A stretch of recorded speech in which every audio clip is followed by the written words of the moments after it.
Today I'm going to be showing you how to make stop filming my face, thank you, a perfect fossil. So you first, what I'm going to do is what you're first going to want to do, I can't talk today, or tonight anyway, want to do is make it into this dome shape by just cupping your hand around it, and then you want to push it down. You just keep on cupping it around until you got your perfect shape that you want, and then you just cup it like this, and then just cup your hands around it like that.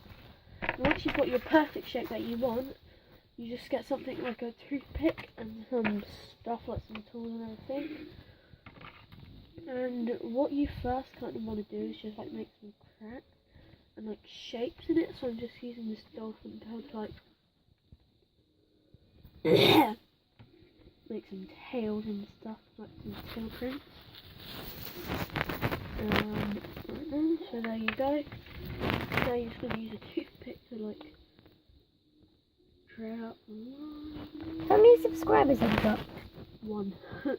I think one anyway. So you're just going to tray out all of these lines right here. And then you just want to make some little cracks like that. Make it look more I know mine's